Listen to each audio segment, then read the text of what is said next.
Buenas noches, este día estamos contentos de estar aquí. Vamos a empezar el capítulo 10 del tema, la ordenación del sermón de nuestro Instituto Bíblico Familia de Dios.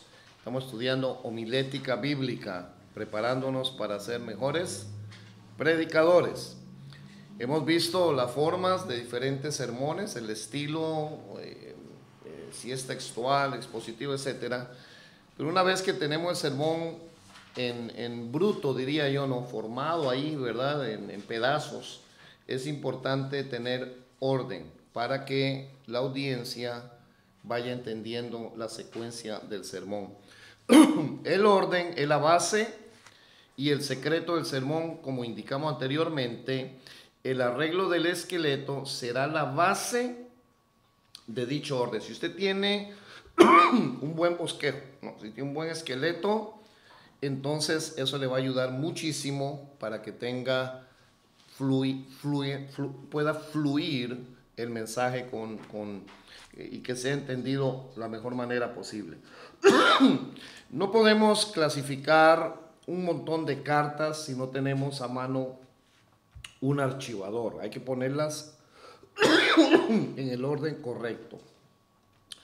Los mejores pensamientos de un sermón no podrán ser ordenados si carecemos de un bosquejo bajo cuyas divisiones principales podemos agrupar los pensamientos que la meditación del tema y las diversas lecturas que hemos hecho relacionadas con el mismo han traído a nuestra mente. Es necesario que dichos puntos principales vayan sucediéndose en valor creciente e interés. O sea, dicho negativamente, que no se ponga lo que es de más peso primero, y lo mismo que las frases, que los argumentos vayan disminuyendo en fuerza, de modo que los más débiles vengan al final. De esta manera no se puede mantener el interés de la gente ni hacer impresión sobre los oyentes. Quiere decir que el sermón tiene que ir en aumento de interés, ¿verdad? De menos va hacia... Y eso lo aprendemos de las películas, ¿no es cierto? El Hollywood nos va introduciendo la película y conforme va desarrollándose el drama, está trayéndonos la atención y luego viene un punto culminante donde de verdad se explota todo y la gente dice, eso es lo más emocionante. Lo que nosotros tenemos que hacer es ir ganando, conforme se desarrolla el sermón, más y más interés en el oyente. El lector atento habrá podido observar un orden evidente en los bosquejos que hemos dado en otros capítulos, y lo habrá notado también en otros bosquejos y en los sermones que haya oído de buenos predicadores. Esta lección tiene, empero, por objeto hacer resaltar este carácter esencial del sermón, para lo cual diremos estas sencillas reglas. Hay 5 reglas que usted debería utilizar. La primera es que debemos ir de lo general y luego tiene que preceder lo general a lo particular o personal. Si hablamos en general, hablamos de todos, luego vamos a ir a una persona, personal. Se aplica general, luego se aplica personal. Por ejemplo, si tratamos de describir la universalidad del pecado, nunca diremos tú y yo somos pecadores, todos los hombres del mundo lo son, sino al contrario, todos los hombres son pecadores, tú y yo también lo somos. De lo general a lo particular. Segunda regla, si hay que relacionar algo presente que está allí, que existe, con algo ausente que fue, se toma lo ausente primero. Por ejemplo, el Señor en Lucas 13 habla de aquellos galileos, de un pasado, ¿verdad? Pero después dice, si vosotros no os arrepentieres, pereceréis igualmente, aplicando el ejemplo de los ausentes a los presentes, ¿no? Si usted habla de algo que pasó en otro tiempo y lo quiere aplicar al presente, hable del pasado y luego diga, más hoy, ¿no? Si Dios en el pasado le habló a Israel por los profetas, hoy nos está hablando a través de ¿quién? De Jesucristo, su Hijo. Entonces, del pasado al orden cronológico, ¿no? 3. Si se trata de un asunto donde entra el elemento tiempo, no se debe invertir el orden, sino tomarlo en el pasado, presente y futuro. Tenemos el ejemplo de Hebreos 13:8. No tendría la misma fuerza y belleza este pasaje si dijera: Jesucristo es el mismo por los siglos, hoy y ayer. Así no dice. Parece que esta regla cae por su propio peso. Sin embargo, algunos predicadores fallan en ella con frecuencia. Jesucristo es el mismo cuando, ayer, hoy y por. Tiene sentido no cambiar el orden cronológico, el tiempo. Número 4. Si hay tales elementos como manifestación, causa y resultado, es natural que para tener orden lógico principie por la causa, luego la manifestación y por último el resultado. Entonces, si hablamos de algo que va a suceder por una causa, tenemos que hablar primero qué lo causó. Usted no puede decir, todos los hombres están separados de Dios. ¿Qué lo causó? Por cuanto todos pecaron, todos están ¿qué? Destituidos de la gloria. Hay una causa. ¿Cuál es la causa? El pecado. ¿Cuál es el resultado? Separación de Dios. Entonces, en ese orden es sumamente importante poner primero la causa y luego el resultado. Quinta regla. Siempre debemos poner como en el último lugar aquel punto que lleve a la decisión importante que se desea producir por medio de un sermón. Si el propósito del sermón es arrepentimiento, eso es la culminación en la conclusión y es lo que vamos a llegar. Yo diría que es el punto más solemne. Es cuando se está haciendo un llamado, se está haciendo una apelación a la conciencia, si es asunto de arrepentimiento, si es gente nueva que no conoce de Cristo, es un llamado a recibir, ¿verdad?, a Cristo como su Salvador, de manera que ese va a ser la médula, el punto, hablamos del trompo, la punta del trompo que queremos dejar clavada en la audiencia que nos está poniendo atención.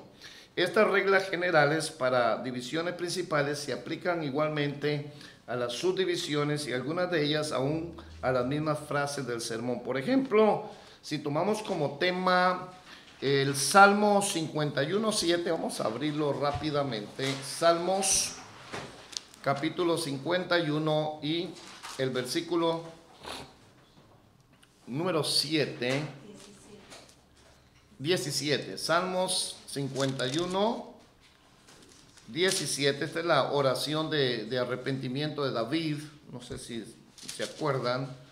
Pero dice en el 17: los sacrificios de Dios son el espíritu quebrantado, al corazón contrito y humillado no despreciarás tú, oh Dios.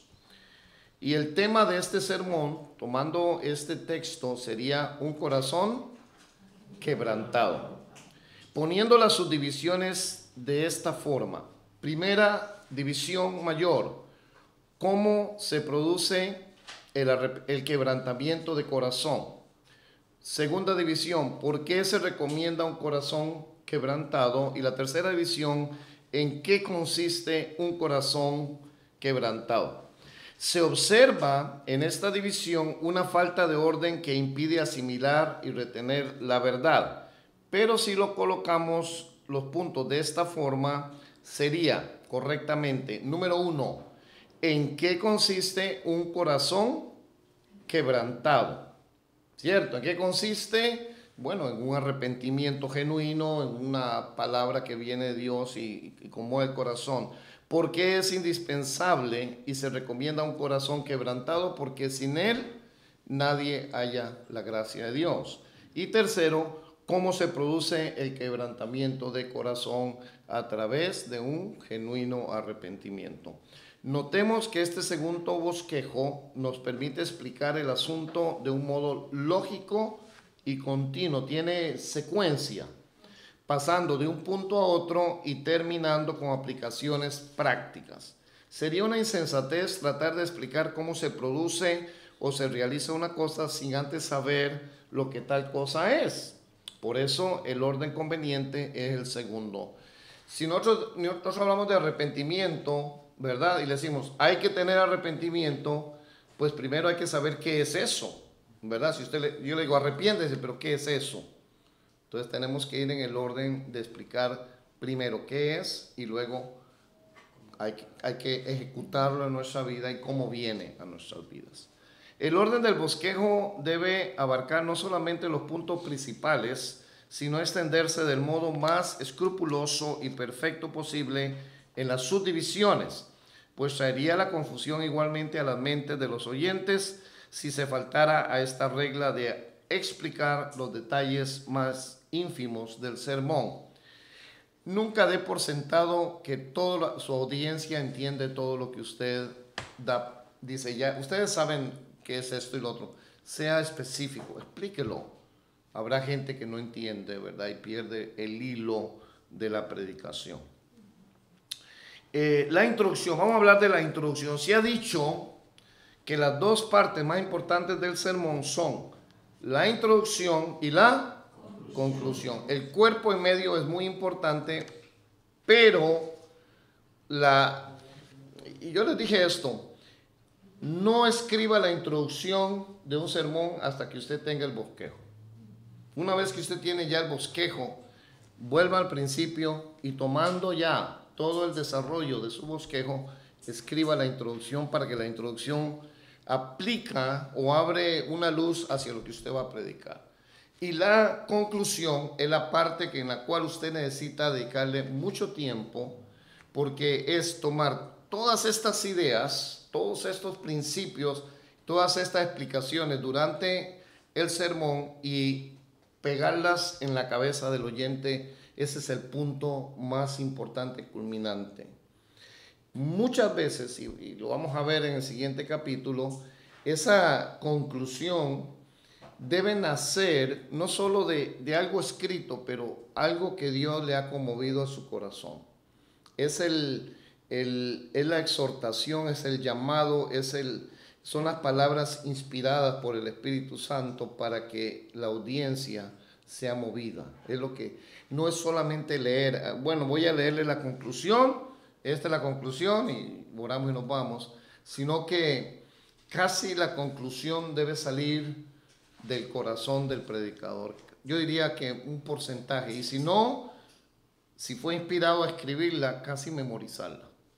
Casi tener frases ya que usted se las sabe, ¿no? A la hora de terminar el mensaje. Entonces, la introducción y la conclusión son lo más importante.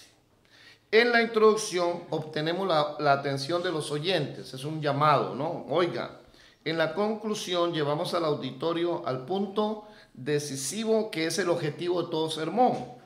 Y lo que bien empieza, bien acaba, por lo menos con cierta probabilidad. ¿Okay? Un auditorio bien dispuesto desde el principio escuchará con mayor atención al predicador y sacará mayor provecho de todo el contenido del sermón. Cuando usted los ve que se le están cerrando los ojos, se le están quedando dormidos, es una señal de que algo no anda caminando muy bien. Usted o está hablando muy monótono, o está hablando como que se le están durmiendo, o su sermón le falta ser más vivaz, más dinámico, o usted necesita ponerle un poco más de vida, ¿verdad? Una de las cosas que veremos luego es la voz que es muy monótona. Eso hace que la gente se va durmiendo, ¿no? Y tampoco estamos pidiendo que pegue gritos, ¿verdad? Que pegue un salto, ¿no? Pero tiene que ser vivo, ¿verdad? Si se está durmiendo usted, ¿qué espera? Que se le va a dormir también la audiencia, ¿no? Entonces, eso es importante. Muy bien. ¿Cómo empezar de modo que se gane el interés y la simpatía de los oyentes? Yo diría, y esto es un consejo bueno, si usted es invitado a otro lugar a predicar, llegue temprano, lo más temprano que usted pueda. No llegue a la hora de la prédica y de repente lo suben al púlpito y dice, ¿quién será ese hombre o esa mujer que llegó ahí? Pero algo importante es llegar temprano y trate de hablar con la mayoría de gente que está ahí. Salúdelos, introdúzcase, diga, soy fulano de tal, vengo de tal. Y empieza usted a ganar, ¿qué? Simpatía. Ya cuando usted se sube al púlpito, un porcentaje de los que usted conversó dice, ese hermano viene de tal lugar, yo ya lo conozco. Y ya usted tiene a alguien a favor. Es una buena táctica.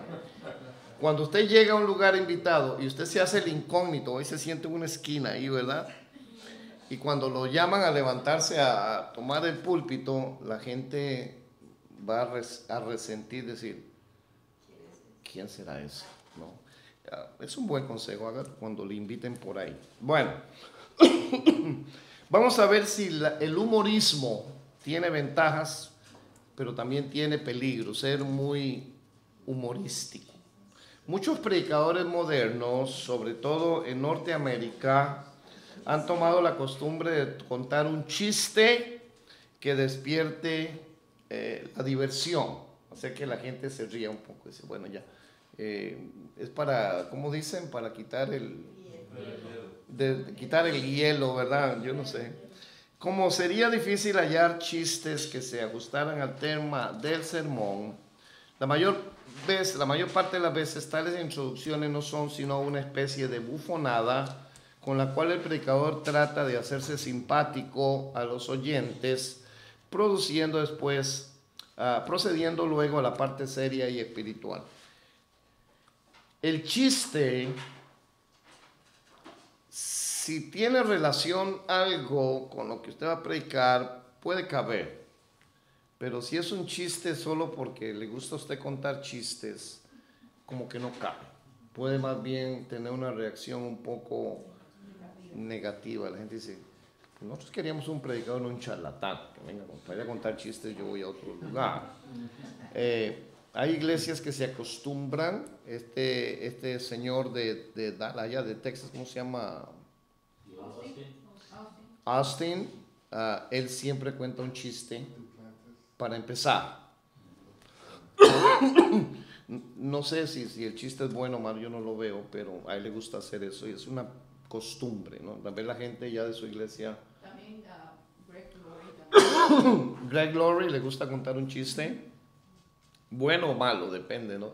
O malo, es decir, si usted cuenta un chiste, asegúrese que sea un chiste bueno, que no vaya a ofender a alguna raza que está ahí o algo así. Por eso es mejor, yo diría como consejo, evítelo, para no meterse en problemas, porque un chiste mal contado o que pueda ofender a alguien, inmediatamente va a tener usted parte de la audiencia antagonista. Ya dicen, qué feo el chiste que contó, ya no lo queremos ni oír más. Bueno, aún grandes predicadores usan este método, el cual no es de censurar cuando el predicador sabe hacerlo con mesura y verdadera gracia.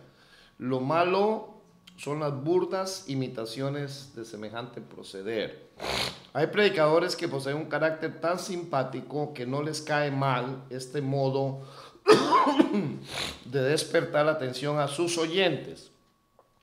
Sus maneras y su sonrisa natural son el marco adecuado de tales chistes inocentes. Hay personas que tienen una gracia natural. A veces ni necesitan contar un chiste y hacen que la audiencia se ría. ¿Okay? Si no lo tiene usted este don, no trate de imitar, ¿no? Va a quedar un poco en ridículo, ¿eh? Dice, pero hay del predicador que trate de hacerse gracioso sin serlo por naturaleza. Se hará soberanamente ridículo y despreciable a la concurrencia a la cual trata de interesar o cautivar con sus ridiculeces. Por esto los predicadores nobles deben comprender que lo que es permisible en un gran predicador no lo es siempre a los que no poseen la fama, la autoridad o las dotes personales de aquel a quien vanamente tratan de imitar, ¿verdad? Si a usted le dicen, usted es muy gracioso, pues trate de sacarle provecho a ser gracioso. Pero si usted es un poco, no, ¿verdad?, serio, no cuente ningún chiste. Más si nadie se le ríe, ¿no? Si su chiste es muy difícil de entender, la gente se queda pensando.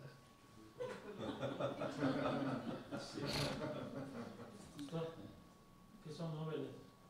Nuevos, predicador nuevo, un predicador que está empezando, no, yo creo que el consejo, evítelo hasta que tenga la confianza para hacerlo. O empieza a contar el chiste y se le olvida por la mitad. Dice, ay hermano, ¿cómo era que iba el chiste? No, pues después, no, ya se me olvidó. Ay, Dios mío. El predicador que trate de ensayar este método por el afán de hacerse gracioso, sino por el decidido y serio propósito de ganar la atención de los oyentes, debe andar con mucha cautela sobre este terreno resbaladizo y no exagerar al principio sus frases graciosas, sino procurando discretamente conocer la opinión de aquellas que han merecido a las personas más sensatas de su auditorio. Las opiniones pueden diferir a este respecto, pues hay personas excesivamente serias o pesimistas que siempre juzgarán mal una broma desde el púlpito, y otras que consideran hallar en el púlpito casi tanta diversión como en un circo. Depende, ¿no? Usted va a darse cuenta de la cara que hace la gente. Ese chiste no les cayó ni bien. Bueno, el predicador sensato no tardará en comprender cuál es el verdadero sentir de la generalidad de sus oyentes, pero el que se cree a sí mismo gracioso puede pasar mucho tiempo sin darse cuenta de que en lugar de atraer, repela y se hace ridículo por sus sandeces, tonterías, ¿no? Aunque consideramos estas advertencias extraordinariamente importantes, no es de esta clase de introducción que tenemos que hablar en esta lección, sino de la introducción del sermón propiamente dicha. Entonces los chistes yo creo que caben a veces por naturaleza una persona dice algo y cae bien y la gente se ríe, pero no tratemos de forzar ese tipo de reacción, ¿verdad? Solo para ganar audiencia, y deje que el Señor les abra su corazón. Se ha dicho con razón que nunca debemos empezar a servir la mesa de la predicación sin despertar el apetito de los oyentes. Es como traten una cena, una comida, y empiezan a servir unos bocadillos, ¿no? ¿Y qué es lo que hacen los bocadillos?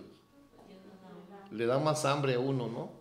O sea, le va despertando el apetito para cuando viene ya el plato grande, ¿no? Más o menos así debería ser la introducción, un despierta apetitos para ver qué viene en el plato fuerte. Nunca debemos empezar a exponer enseñanza, doctrina o exhortación sin haber antes hecho pensar a nuestros oyentes, hoy sí vamos a tener un buen sermón. Parece que va a ser grandemente interesante lo que el predicador va a decirnos hoy. Es despertar un interés sin revelar todo lo que usted va a decir. Para eso está el resto del bosquejo del sermón. Para esto no basta con anunciar desde el principio que vamos a predicar sobre un tema muy importante, pues cuando habremos usado esta expresión media docena de veces como introducción a nuestros sermones, los oyentes ya no encontrarán interesante que lo digamos otra vez. El único medio para despertar el interés es hacer una introducción tan interesante que ponga a los oyentes en una disposición favorable para escuchar el resto del sermón. Quiere decir que nosotros necesitamos, después de tener bosquejo, pasar un tiempo bien importante mirando cómo introducir el resto del sermón en la introducción, ¿verdad? Es la parte que vamos a tener que pensar un poco, es decir, ¿cómo hago para que mi audiencia esté lista para darle el resto, ¿no? Sin darle todo el sermón. Es como un vistazo, ¿verdad? Es decir, va a venir algo muy bueno ahorita, espérese, ya viene. Entonces la gente va a estar en expectante, ¿no? Una de las mejores formas de introducción, siempre que exista tal posibilidad, es la referencia a un hecho actual, a un incidente que se ha publicado en los periódicos.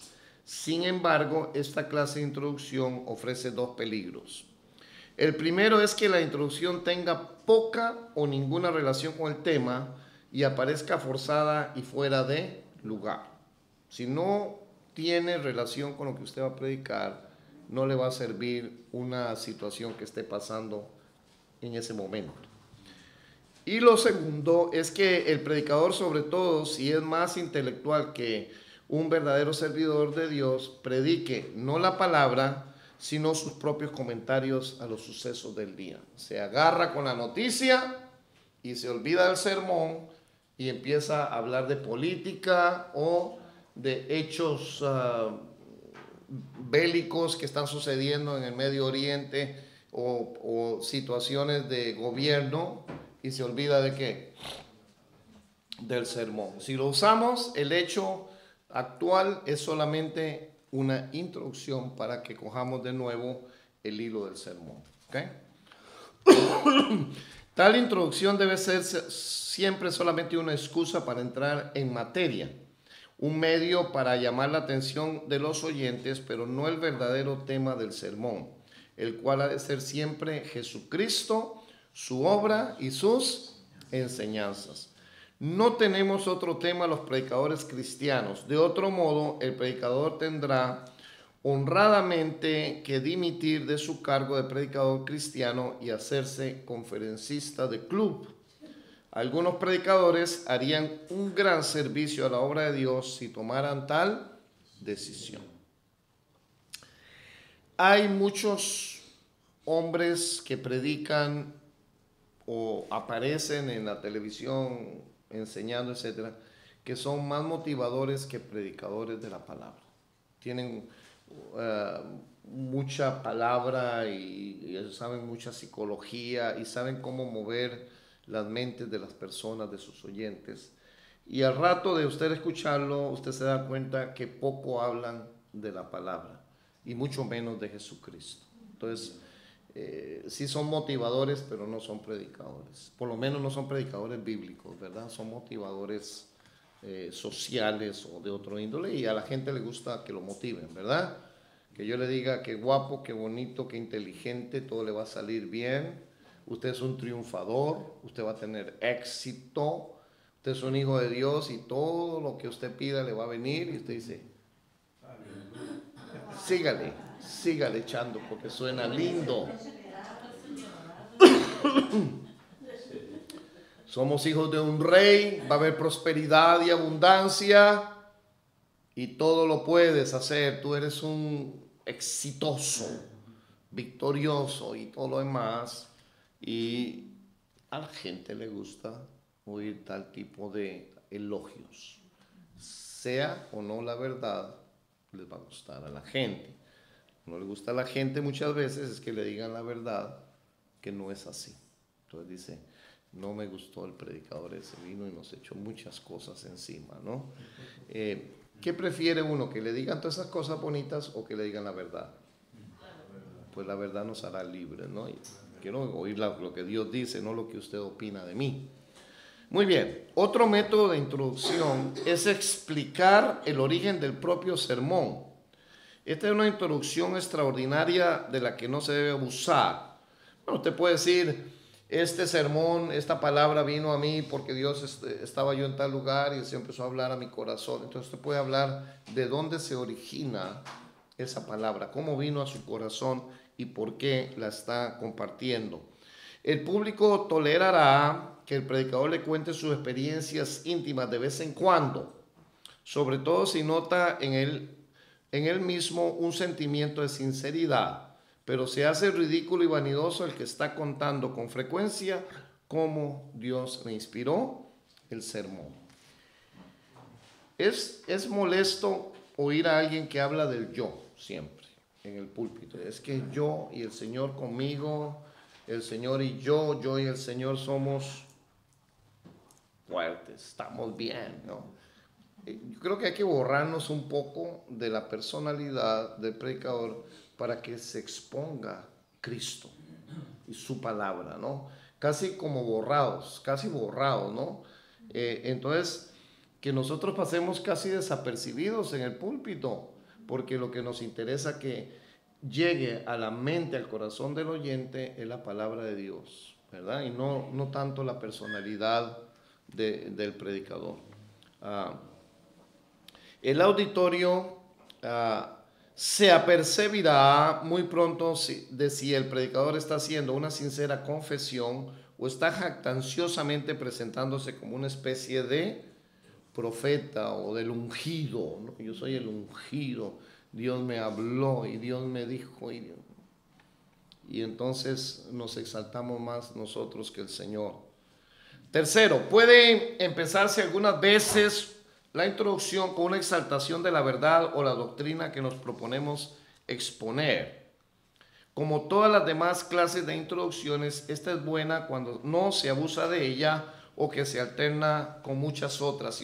Si vamos a hablar un tema como la resurrección, ¿verdad? Es una doctrina, podemos usar de introducción exaltando lo glorioso que fue la resurrección de Cristo, ¿no? Y las promesas que hay en la palabra sobre la resurrección, y exaltamos esta verdad. Un día nosotros también esperamos resucitar juntamente con el Señor. Entonces, si es el tema, va por ahí, exalte el tema como introducción y luego entra en el tema. A veces resulta necesario empezar el discurso con una introducción sacada del contexto. Esto es introducción contextual que habíamos visto, leyendo el contexto previo, y nunca deje de leerlo antes de si el Señor le da a usted un texto o un pasaje, no lo saque de ahí y traiga el sermón. Vuélvase hacia el principio, ojalá del capítulo, o si tiene que volverse a un capítulo antes porque el tema viene desde allá, necesita leer el contexto. Una forma de introducción es entonces usar el contexto como introducción y la ocasión en que fueron dichas las palabras del texto, algo histórico. Usted va a tener que estudiar un poco en un diccionario bíblico, histórico, sobre por qué y a quién y cuándo, ¿verdad?, fueron dadas esas palabras. También las circunstancias que rodeaban a la persona que las pronunció o la escribió. Puede exaltar el carácter del profeta o del evangelista o del el apóstol, ¿verdad? Y decir, él escribió esto, por ejemplo, si está hablando de una carta a Timoteo, primero o segundo, usted dice, el apóstol Pablo escribía desde una cárcel, está en unas circunstancias terribles, había sido apresado por el evangelio, pero él dice que él está preso, pero el evangelio aún está libre y sigue predicando de la cárcel y la aconseja. Entonces puede exaltar aún la persona que escribió dicho pasaje, ¿no? Entonces hay diferentes formas. Supongamos que vamos a desarrollar Mateo 11:28, donde dice, venid a mí todos los que estáis trabajados y cargados y yo os haré descansar. El predicador puede formular la introducción de las siguientes maneras, usando este pasaje de Mateo capítulo 11:28. Leyendo atentamente los versículos del 20 al 27, serían los previos al versículo, ¿verdad? Contexto anterior. Encontrará que Jesús hizo en aquella ocasión una severa amonestación a las ciudades de Corazín y Betsaida, y asimismo una oración de alabanza al Padre por haber escondido las cosas del reino de los cielos a los sabios y entendido, y haberlas revelado a los humildes, terminando con las solemnes palabras, todas las cosas me son entregadas de mi Padre, y nadie conoció al Hijo sino el Padre, y nadie conoció al Padre sino el Hijo, y aquel a quien el Hijo lo quisiera revelar. Entonces, parte del contexto sería el previo, que fue lo que Jesús está diciendo cuando llegó al ofrecimiento, venid a mí, ¿verdad? Entonces podemos usar eso. El predicador puede empezar explicando en vigorosas frases los sentimientos del corazón de Cristo ante la incredulidad y dureza de corazón de aquellos privilegiados habitantes de Galilea. El gozo de Cristo mismo al ver que algunos habían comprendido las doctrinas del reino y su misión divina, como fue con el apóstol Pedro y otros. Quiere decir que a Jesús le molesta y le duele su corazón ver que la incredulidad. Y les dice, si estas obras, los milagros que él estaba haciendo, se hubieran hecho en esas ciudades, hubieran sido perdonadas, pero ustedes no tienen excusa porque lo que ustedes están viendo es para que se conviertan. Y aún así ellos tenían dureza de corazón. Cristo se ve a sí mismo como el único recurso para las almas entenebrecidas y perdidas en sus pecados, y ardorosamente parece exclamar, puesto que es así, puesto que estáis en el profundo abismo de las tinieblas y el dolor humano, y puesto que Dios ha enviado un mediador omnipotente para levantaros de vuestra condición caída y revelaros los sublimes misterios del reino de Dios, no desaprovechéis tan precioso privilegio. Venid a mí y yo os haré descansar, ¿verdad? Entonces ese podría ser una linda introducción. Otra sería hablando del autor del libro. Un predicador puede también formular una buena introducción a este gran texto diciendo, había una vez un hombre que estaba terriblemente fatigado por el peso de sus pecados, pasando a contar muy brevemente la conversión de Mateo o Leví y añadir, a este publicano debemos el haberse conservado las palabras que mayor consuelo han producido a la humanidad. Venid a mí, y seguiríamos ahí con la introducción. Entonces, hablando un poquito de quién, del autor, en este caso el Evangelio según San Mateo, a lo cual necesitaríamos alguna biografía, ¿no? Algunos datos del autor para exaltarlo un poco sobre por qué está esas expresiones tan bellas escritas en su Evangelio. Puede ser también por un incidente personal.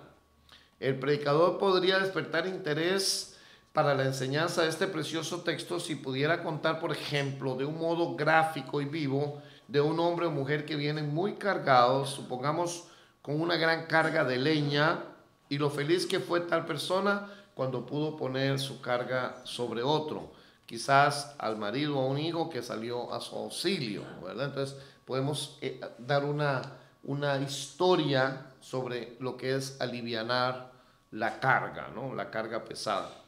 Pero tal ilustración carece de interés y el predicador no puede decir que es un incidente de su propia experiencia, y por su honradez como servidor de Dios y como cristiano no puede permitirse hacer tal afirmación si no fuera cierta. O sea creativo, pero que no se le vaya la mano, ¿verdad? Y diciendo, a mí me pasó igual, una vez yo venía con un costal y era mentira, ¿no? O sea, que no crea usted, no vaya a crear una escena que no existió, porque al final de cuentas me quedó muy bien la comparación, pero era mentira. No cabe, ¿verdad? Estamos hablando la verdad, ¿no? Ahora, puede ser la historia de otra persona que a usted le consta que sí le pasó, entonces conozco un amigo, una persona, un tío, le pasó, si usted sabe que es verídico, ¿no? Y lo puede utilizar. También podemos hacer la introducción por medio de un elogio al propio texto. En tal caso diríamos, he aquí unas palabras misteriosas que nadie se ha atrevido a pronunciar, palabras que serían una terrible blasfemia en labios de un simple mortal. Ni Sócrates, ni Platón, grandes filósofos griegos, ni Buda, ni Confucio, ni ninguno de los grandes maestros de la humanidad han soñado si quieren atribuirse la facultad de auxiliar personalmente a todo el mundo, ¿verdad? Estos son hombres que crearon filosofías, pero solo Cristo es el que puede llevar nuestras cargas, ¿verdad? Porque Él es Dios. Todos ellos se han limitado a dar consejos para el buen vivir, pero he aquí uno que se levanta de en medio de los siglos y exclama, venid a mí. ¿Quién era el que tales palabras pronunció? ¿Tenía autoridad para hablar de esta forma? es el Hijo de Dios, es el único que puede quitar nuestras cargas y alivianar nuestro caminar con Él. Amén. Hay algunos límites en la introducción de tiempo, etcétera. La introducción no debe ser excesivamente larga. Si se ocupa la mitad de su tiempo en introducirla, pues va a tener problemas para desarrollar el resto. Se trata de despertar solamente el interés del auditorio y es un peligro decir en la introducción lo que tiene que ser expuesto en el resto del sermón. No trate de dar un mini sermón y luego volverlo a desarrollar extensivamente. Igualmente lo es el divagar tanto con frases pomposas y huecas en esta primera parte del sermón que en lugar de despertar interés el público lo pierda y por cansarse de estarle oyendo a usted hablar tanta palabrería, mucha palabrería. Spurgeon cuenta de una señora que decía de su predicador: cuando nuestro pastor prepara la mesa, está tanto tiempo haciendo ruido con los cuchillos y tenedores que cuando llegan las viandas ya se ha perdido el apetito. Quiere decir que si hacemos instrucciones muy largas y muy pomposas, y más si nos estamos autoelogiando y eso, el auditorio dice: ya no quiero oír más a esta persona, ya cierra sus oídos y se acaba el asunto. A veces sirve bien, a modo de introducción, una referencia al asunto tratado el domingo anterior, no una repetición o resumen del sermón anterior, sino una mera referencia. Quizá por contraste podríamos decir: hermanos, la semana pasada tratamos el tema del pecado y el Señor nos habló fuertemente, ¿no?, del arrepentimiento. Hoy queremos hablar sobre santidad. Entonces puede hacerse una ligera, o la última vez que les compartí, hermanos, fue sobre la sed espiritual, y hoy venimos a hablar del agua de vida, o etcétera, ¿verdad? Una referencia que tenga sentido.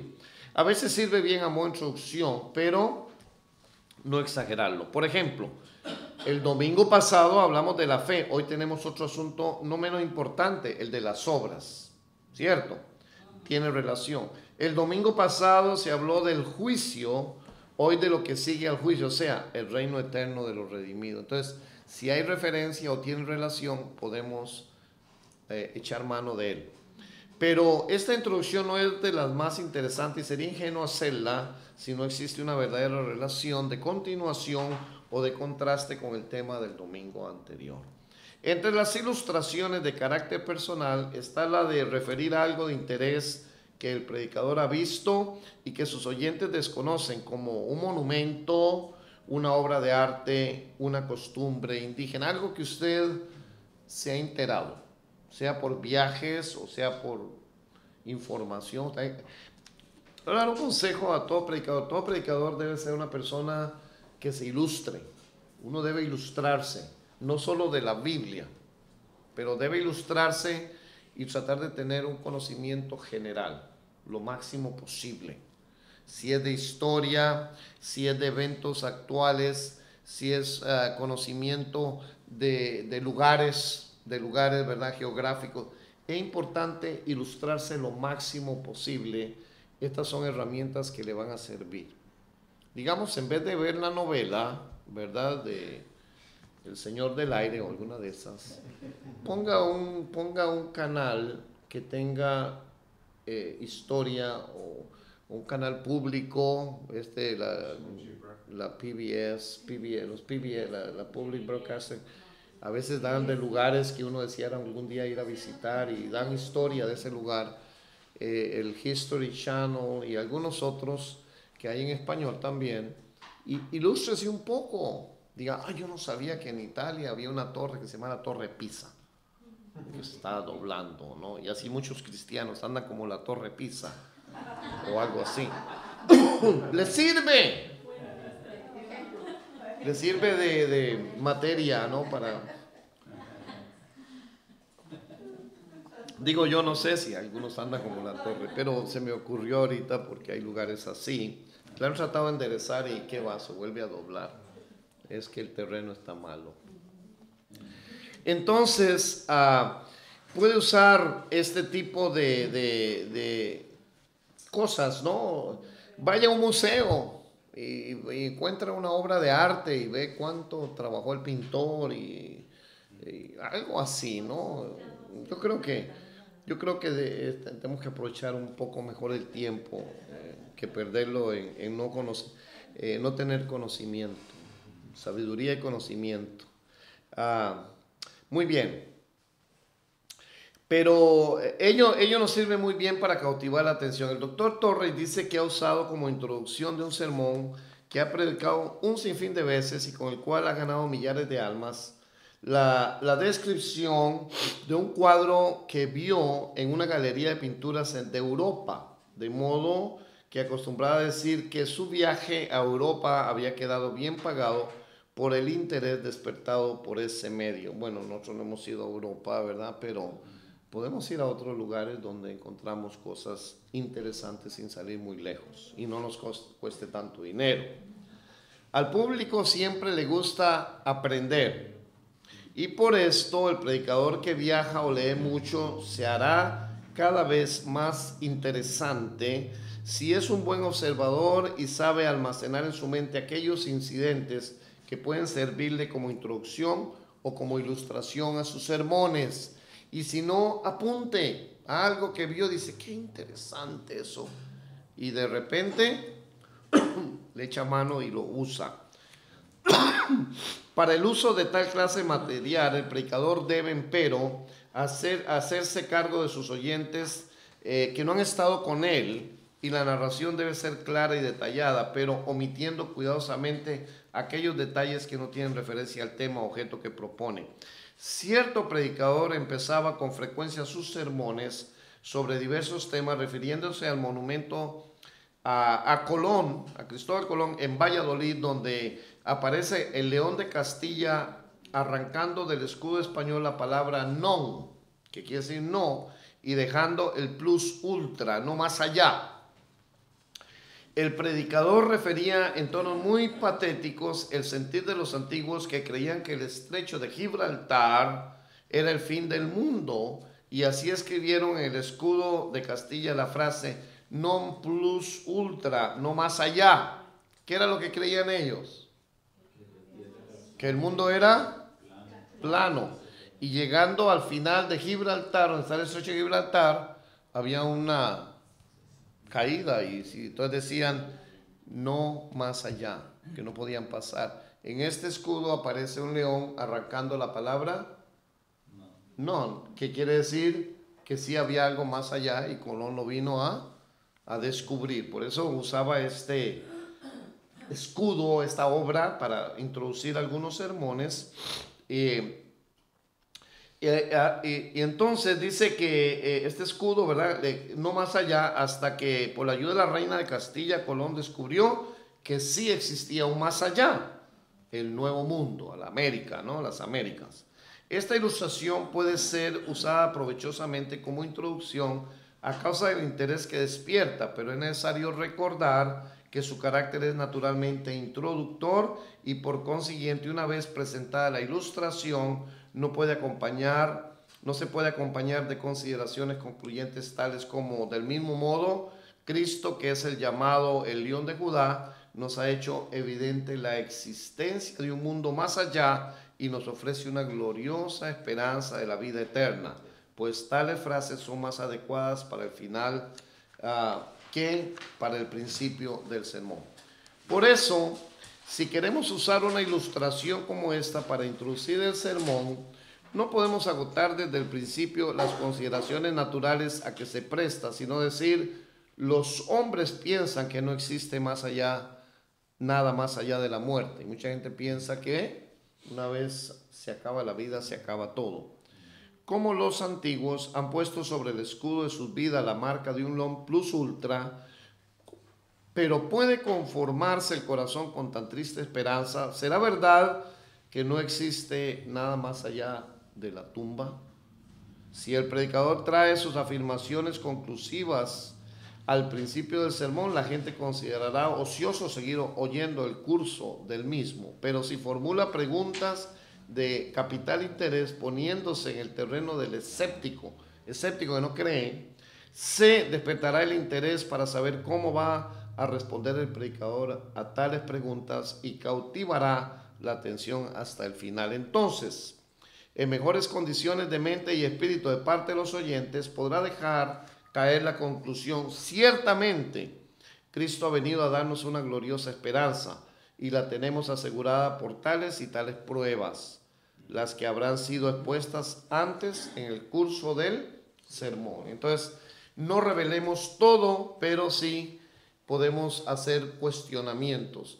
Una forma, y lo veremos en la próxima clase, es una forma de preparar un sermón es haciendo preguntas, es tratando de despertar el interés del oyente sin contestarlas inmediatamente, ¿no? Es cuestionando y luego vamos dando la explicación. Hay predicadores que empiezan a lanzar exhortaciones al arrepentimiento de la conversión desde la instrucción misma. No puede hacerse mayor equivocación que esta. Aun cuando muchos de los oyentes hayan asistido 1000 veces a los cultos y conozcan el evangelio tanto como el mismo predicador, ha de desconocerlo al preparar el sermón y hablarles como si fuera la primera vez que lo oyeran. No dé por sentado que la gente sabe. Sea detallista de los pormenores. En primer lugar, porque es posible que entre los oyentes haya uno o muchos que se hallen en semejante situación, y en estas personas hay que pensar sobre todo. En segundo lugar, porque los mismos oyentes antiguos no les gusta oír un sermón desordenado en el cual se dicen las últimas cosas al principio, sino que escuchan con mucho mayor deleite un discurso que empieza y sigue en un orden lógico. La conclusión del sermón. Si empezar bien es importante, no lo es menos terminar bien y terminar a tiempo. Hay predicadores que no encuentran la manera de terminar y divagan repitiendo exhortaciones de carácter más o menos semejantes hasta que el público, en lugar de sentirse conmovido por tales llamamientos, solo desea angustiosamente que el predicador ponga fin a su discurso. Di lo que tengas que decir, termina cuando lo hayas dicho, es el consejo de todos los maestros en la predicación. Si ya terminó, termine. Y no siga insistiendo a veces se hace tan pesado, cuando un predicador insiste que se arrepienta y que tiene que pasar al altar. Y el Espíritu Santo no ha movido a nadie. El que está equivocado es el predicador, ¿verdad? Vamos a ver en la otra clase que un hombre pasó adelante, tanto llamaba al predicador y pasó adelante, ¿verdad? Y lo felicitaron porque recibió al Señor y dice, no, yo no pasé por eso. Es que sentí tanta angustia de este hombre pidiendo que pasara alguien y nadie pasaba. Y yo pasé para que no se sintiera el pobre hombre tan mal, ¿no? Nosotros no queremos en una conclusión convencer a nadie o hacer a nadie sentirse compungido. Nosotros queremos apelar a la mente, al corazón del oyente, pero que sea el Espíritu Santo el que le dé la convicción. Porque si soy yo con palabras persuasivas e insistentes, entonces no pasó nada. Fue humano. Y nosotros no estamos llamados a convertir ni a arrepentir a nadie. Es el Espíritu de Dios que da convicción a nuestro espíritu el que nos debe mover a la audiencia, no el predicador. No, el predicador no mueve a nadie. Nosotros solo damos el mensaje y es la espada del Espíritu, ¿no? La palabra, y Él la va a usar, ¿verdad? Entonces, a veces la insistencia pesado, un poco pesado. Bueno,